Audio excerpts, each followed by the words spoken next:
মাইরি ঠিক এই কারণেই পুতিন কাকুকে আমার ভাল লাগে। হ্যাঁ, চোখে যা দেখি আর পেছনে যা ঘটে এর মধ্যে অনেক পার্থক্য আছে।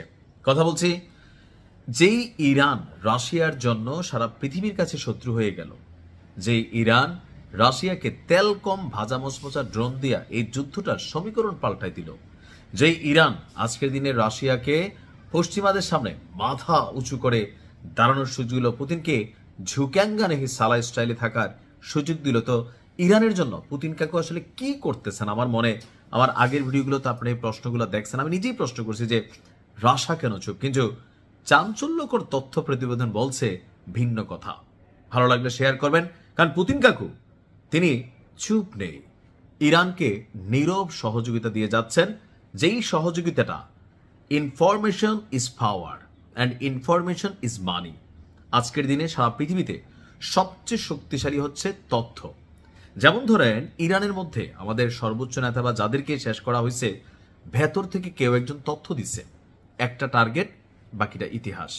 তো তদ্রুপ ইদানিং সময় মধ্যপ্রাচ্যে যে মার্কিন লক্ষ্যবস্তুগুলো আছে, আপনি দেখেন ইরান নিখুঁতভাবে একাধিক ক্ষেপণাস্ত্র বা মিসাইল ব্যবহার করা লাগতেছে না, একটা মারতেছে, একটাই গিয়া পড়তেছে, যার কারণে ইরানের বিপরীতে আমেরিকা তাদের সামরিক ঘাঁটিগুলো যেগুলো মধ্যপ্রাচ্যে আছে সেখান থেকে অনেক যুদ্ধ বিমান, হ্যাঙ্গার বা আরো বিভিন্ন কিছু সরিয়ে নিচ্ছে।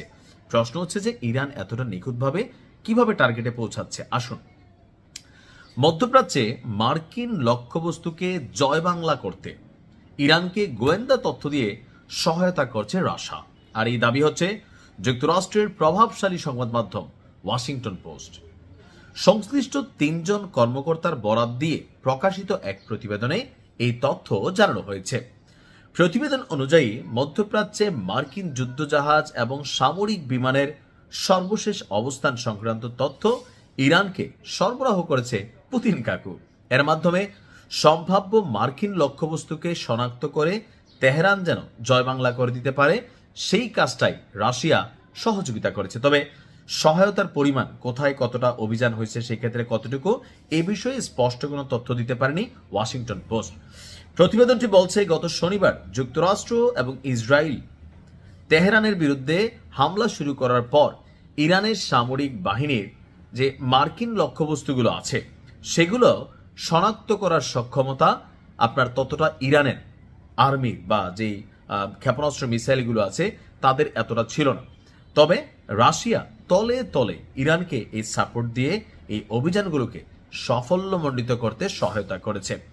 এ বিষয়ে হোয়াইট হাউসের এক মুখপাত্র সরাসরি রাশিয়াকে ইরানকে মিলাইয়া একটা বক্তব্য দিচ্ছে যে রাশিয়া ইরানকে সমর্থন দিচ্ছে।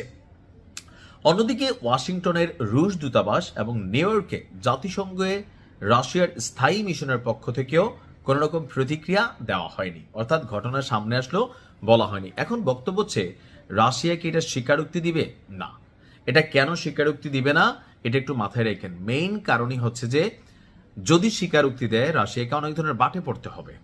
ব্যবসা বাণিজ্য এমনি, রাশিয়া ইউক্রেন যুদ্ধ নিয়ে অনেক ধরনের নিষেধাজ্ঞা বা ধরেন ঝামেলার মধ্যে কিন্তু সময়টা কাটাচ্ছে।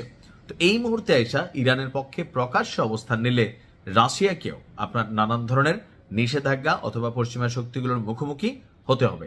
আমার কথা হচ্ছে প্রকাশ্যে দরকার নাই, গোপনে গোপনে এই ধরনের সহযোগিতা অব্যাহত রাখুক Russia. Best of luck Putin কাকু, ধন্যবাদ।